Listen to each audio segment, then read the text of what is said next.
Let me ask you something, and I want you to be brutally honest with me. How many times have you said, next month I'm gonna start saving? How many times have you promised that this time, yes, that this time you'll be serious, that you've learned your lesson? And look, I'm not judging you. I'm asking because I did it too. For years, I would promise that I would save money, and then the 15th would come, and I wouldn't even have bus fare. You know what? I grew up in Ciudad Bolivar, in the south of Bogota. And there, my friend, the word saving sounded like a joke. Saving what if you barely had enough for rice, beans, and if you were lucky, an egg? My mom worked miracles with money. Literal miracles. She would stretch 50,000 pesos as if they were 500,000. And I would watch her save little coins in an old pot behind the stove. A black pot all covered in soot that no one touched. And there, amidst the soot and grease, my mom would save the future. But let me tell you something that happened to me when I arrived in Japan. I was about 22 years old.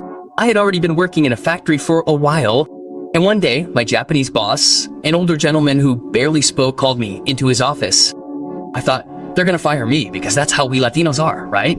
Always thinking the worst. And the gentleman said to me in his Spanish, everything's gone, Kenji-san, you work hard, but you don't save anything. Why? And I was shocked, because it was true. I worked 12, 14 hours, and at the end of the month, I had nothing left. Everything went on food, on things I didn't need, on sending money to Colombia that sometimes didn't even arrive safely.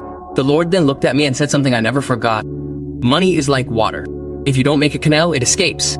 Money is like water. If you don't make a canal, it escapes.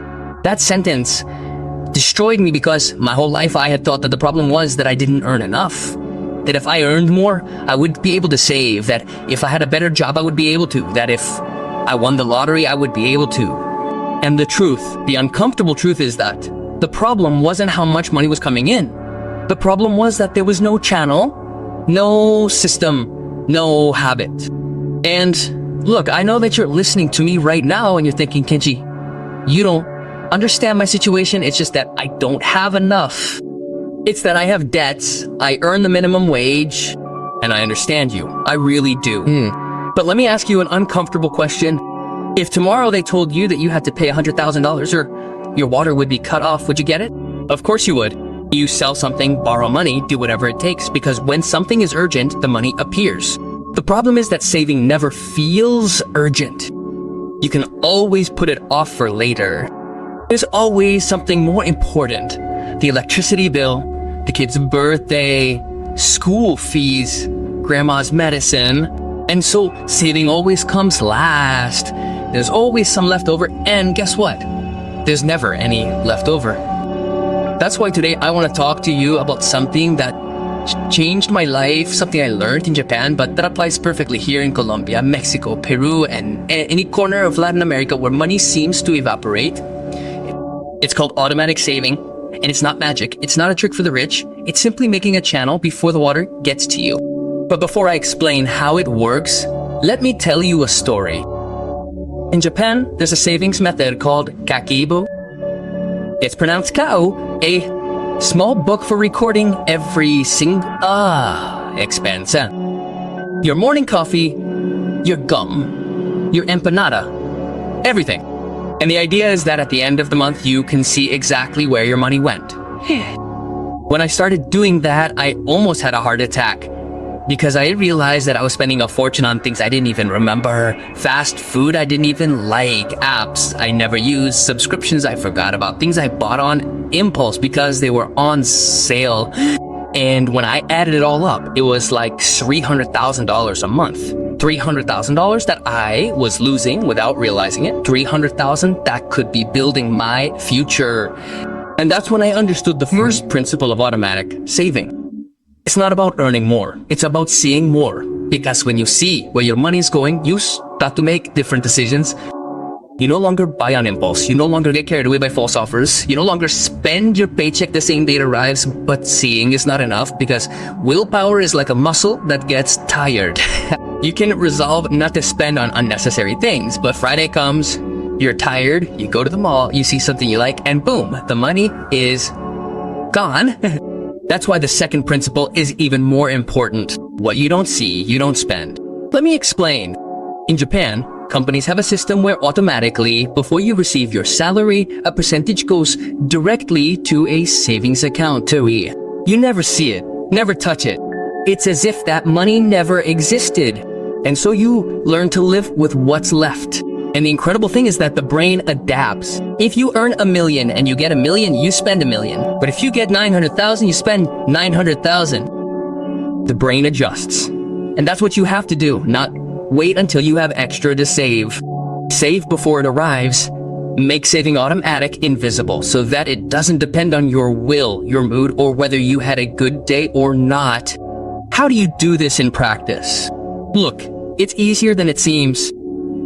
If you receive your salary through a bank, many banks allow you to create a separate savings account and schedule an automatic transfer on the same day you get paid. 10%, 15%, whatever you decide, but it has to be automatic. It can't depend on you remembering, it can't depend on you wanting it, it has to happen on its own. And if you don't have a bank account or you receive cash, that can also be done. My mom used to do it with the pot behind the stove, do you remember? You can do the same. The same day you receive the money, before paying for anything, set aside a percentage and save it somewhere you can't see it. It could be in an envelope, it could be in a piggy bank that you can't open easily, it could be giving it to your grandmother to save for you. The point is to make that money disappear from your sight. I knew a lady in Cali who did something brilliant. Every time she received money, she would take a bill and put it in the cover of her Bible, inside the leather cover. And nobody knew it was there, not her children, not her husband, nobody. And when she had a real emergency, she would take out her Bible and the money would appear. That's automatic saving. The Colombian version, that's making a channel before the water comes in. But here's something important, and I want you to pay close attention to because this is where most people fail. Automatic saving doesn't work if you have easy access to that money. If the savings account is the same one where you make purchases with your debit card, that's not saving, that's an illusion. If the envelope with the money is in your underwear drawer next to your socks, it won't last a week. The secret is to create friction to make it difficult to spend that money. In Japan, there are savings accounts that charge you a penalty if you withdraw before a certain time. And people use them precisely for that reason, because they know that if access is easy, they will be tempted. It's like cookies. If you want to stop eating cookies, don't keep them in the kitchen. Put them in the garage on top of the closet where you have to pull out a ladder to reach them, and you'll see how you magically stop eating them. It's the same with saving. Put them far away. Make it difficult. Put them where you'll be too lazy to take them out, because your future self will thank you. Now, I know what you're thinking, Kenji, but I have a lot of debt. How am I going to save if I have to pay off what I owe first? And look, I understand. Debts are like a hole that sucks everything out of you. But let me tell you something I learned that didn't make sense to me at first. Even when you have debts, you have to save something, even if it's just a little, even if it's 5,000 pesos, even if it seems ridiculous. Why? Because saving isn't just about money. Saving is a habit.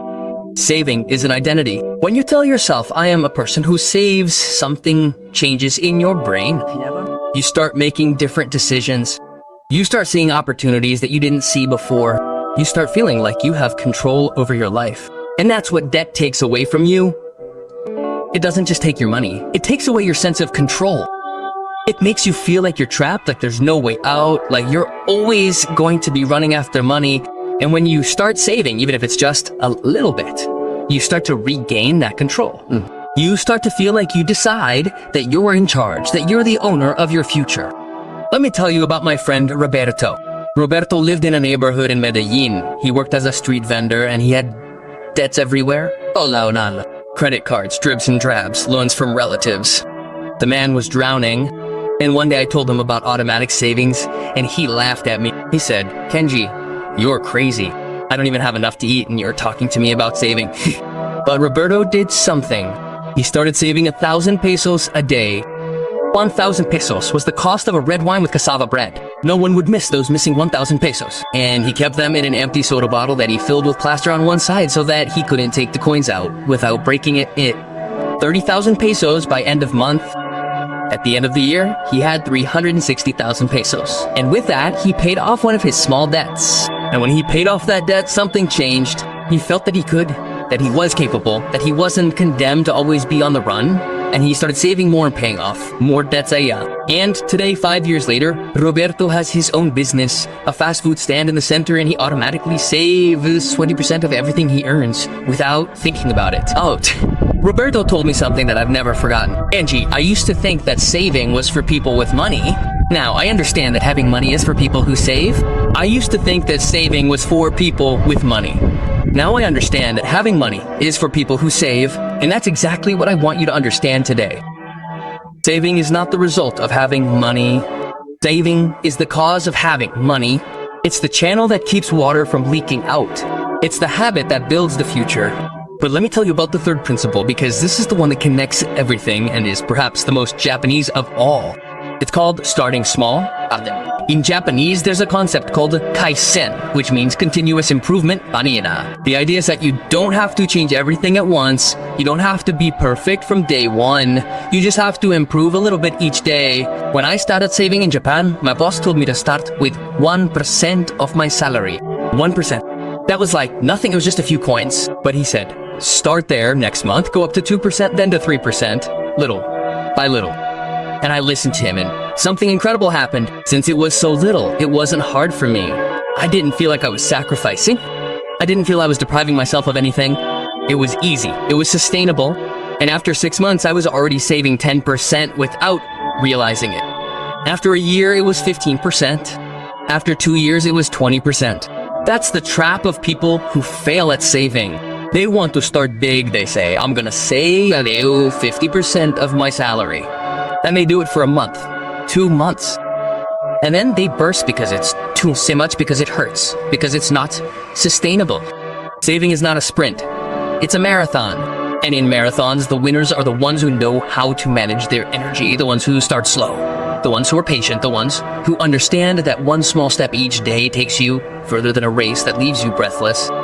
So if you ask me how much you should save to start, my answer is whatever doesn't hurt you.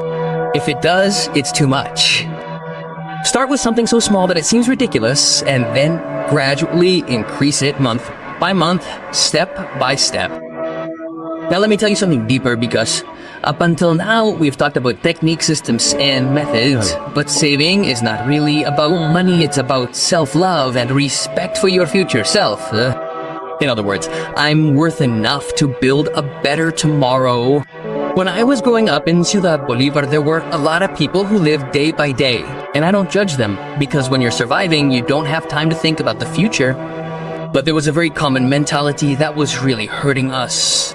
It was the mentality of, why should I save if I'm going to die? Or you never know what's going to happen. Or it's better to spend it because money is for spending. And look, I understand where that comes from. It originates in the uncertainty, originates in the fear, originates in having lived through so many crises that you no longer believe the future will be better. But that's precisely why saving is so important, because saving is an act of faith. It's telling the universe, I believe that I'm going to exist tomorrow, and I want that tomorrow to be better than today. In Japan, after World War II, the country was destroyed, literally destroyed. Hiroshima and Nagasaki were ashes. The economy was at zero. People had nothing, and yet the Japanese began to save. They saved what little they had, gradually rebuilt, and 50 years later, Japan was the second largest economy in the world. How did they do that? With savings, with patience, with discipline, with the belief that the future was worth building. And if they could do it in the midst of ruins, you can't do it from where you are now. But let me be very honest with you about something. Automatic saving has a deadly enemy, and that enemy is called lifestyle inflation. Let me explain what it is. When you start earning more, you naturally start spending more. You get a raise and buy a better car. You get a bonus and upgrade your cell phone. You get extra money and say, I deserve this, and you go on vacation. And so even if you earn twice as much, you still make ends meet just as broke. That's lifestyle inflation. And it's a trap because it makes you feel like you're making progress, when in reality, you're running on a hamster wheel. You move a lot, but you don't make any progress. The solution is simple, but it requires discipline. Every time you get a raise or extra money, before you spend a single peso, your savings automatically increase. If you used to save 10%, now save 12%. If you used to save 100,000, now save 120,000. That way the extra money goes to the future, not the present. I have a friend in Chile who does something very smart. Every time he gets a raise, he automatically increases his savings by half of that raise. If he gets a 200,000 peso raise, he increases his savings by 100,000 and gets to enjoy the other 100,000. That way his quality of life increases, but so does his financial security.